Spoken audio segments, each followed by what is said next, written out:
বুরাইদা রাদিয়াল্লাহু থেকে বর্ণিত, এক মাইজ ইবনে মালিক রাদিয়াল্লাহু নবী সাল্লাল্লাহু আলাইহি সাল্লামের নিকট এসে বলেন, ইয়া রাসূলুল্লাহ সাল্লাল্লাহু আলাইহি সাল্লাম, আমাকে পবিত্র করুন। তিনি বললেন, অপেক্ষা তোমার প্রতি চলে যাও, আল্লাহর কাছে ক্ষমা চাও এবং তওবা করো। বর্ণনাকারী বললেন, তিনি চলে গেলেন এবং সামান্য একটু দূরে গিয়ে পুনরায় ফিরে আসলেন। আবার বললেন, ইয়া রাসূলুল্লাহ সাল্লাল্লাহু আলাইহি সাল্লাম, আমাকে পবিত্র করুন। নবী করিম সাল্লাল্লাহু আলাইহি সাল্লাম এবারও তাকে পূর্বের ন্যায় বললেন। এভাবে তিনি যখন চতুর্থবার এসে বললেন, তখন রাসূলুল্লাহ সাল্লাল্লাহু আলাইহি সাল্লাম জিজ্ঞেস করলেন, আচ্ছা, আমি তোমাকে কোন জিনিস হতে পবিত্র করব? তিনি বললেন, জিনা হতে। তার কথা শুনে রাসূলুল্লাহ সাল্লাল্লাহু আলাইহি সাল্লাম সাহাবাদের জিজ্ঞেস করলেন, লোকটি কি পাগল? লোকরা বলল, না তো, তিনি পাগল নন। তিনি আবার বললেন, লোকটি কি মদ পান করেছেন?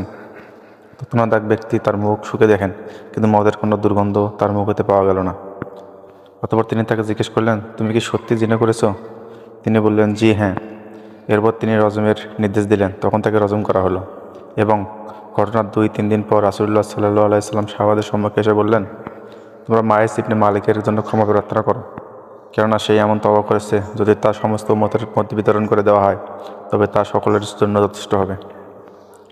অতঃপর আজদ বংশের গামেদি গোত্রীয় একটি মহিলা এসে বলল, হে আল্লাহর রাসূল সাল্লাল্লাহু আলাইহি সাল্লাম, আমাকে পবিত্র করো।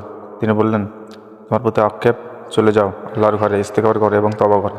তখন মহিলাটি বলল, আমি মাইজ ইবনে মালিকের যেভাবে ফিরিয়ে দিয়েছেন, আমাকেও কি সেভাবে ফিরিয়ে দিতে চান?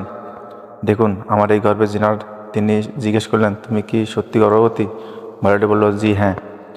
অথবা তিনি বললেন, যাও, তোমার পেটের বাচ্চা প্রসব হওয়া পর্যন্ত অপেক্ষা করো। বর্ণনাকারী বললেন, তখন আনসারী এক মহিলা সন্তান প্রসব হওয়ার সময় পর্যন্ত তাকে নিয়ে তত্ত্বাবধানে নিয়ে গেল। সন্তান প্রসব হওয়ার পর ওই লোকটি নবী করিম সাল্লাল্লাহু আলাইহি সাল্লামের খেদমতে এসে বললেন, হুজুর, গামতী মহিলাটির গর্ভের খালাস হয়ে গেছে।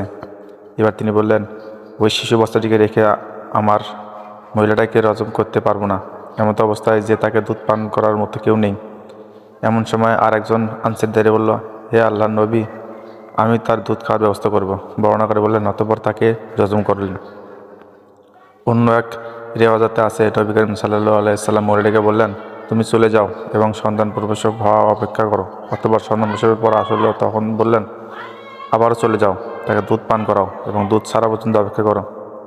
পরে যখন বাচ্চাটি দুধ খাওয়া বন্ধ হয়, তখন মহিলাটির বাচ্চার হাতে 1 খণ্ড রুটি টুকরা দিয়ে তাকে সঙ্গে রাসূল সাল্লাল্লাহু আলাইহি সাল্লামের খেদমতে উপস্থিত হলেন। এবার মহিলাটি বললেন, হে আল্লাহর নবী, এই দেখুন বাচ্চাটি দুধ ছাড়ানো হয়েছে, এমনকি সে নিজে হাতে খানাও খেতে পারে। তখন রাসূলুল্লাহ সাল্লাল্লাহু আলাইহি সাল্লাম বাচ্চাটি একজন মুসলমানের হাতে তুলে দিলেন। পরে মহিলাটির জন্য গর্ত খোঁড়ার নির্দেশ দিলেন, অথবা তার মধ্যে বক্ষ পর্যন্ত গর্ত খনন করা হলো। তৎপর লোকদের নির্দেশ করলেন, তারা মহিলাটিকে রজব করল। খালিদ ইবনে ওয়ালিদ রাদিয়াল্লাহু আনহু সম্মুখে অগ্রসর হয়ে তার মাথায় 1 খণ্ড পাথর নিক্ষেপ করতে রক্ত ছিটে এসে তার মুখমণ্ডলের উপরে পড়ল। তাই তিনি মহিলাটিকে ভর্ৎসনা ও তিরস্কার করে গালমন্দ করলেন। এটা শুনে নবী করিম সাল্লাল্লাহু আলাইহি সাল্লাম বললেন, এ খালেদ, থাম, সেই সত্তার কসম যার হাতে আমার প্রাণ, মহিলাটি এখন তওবা করছে। যদি কোনো বড় জালেমও এই ধরনের তওবা করে, তারও মাগফিরাত হয়ে যাবে। অতঃপর তিনি তার জানাজা পড়ার আদেশ করলেন। অতঃপর তার জানাজা পড়লেন এবং তাকে দাফন করা হলো। মুসলিম মিসকাত, হাদিস 3562।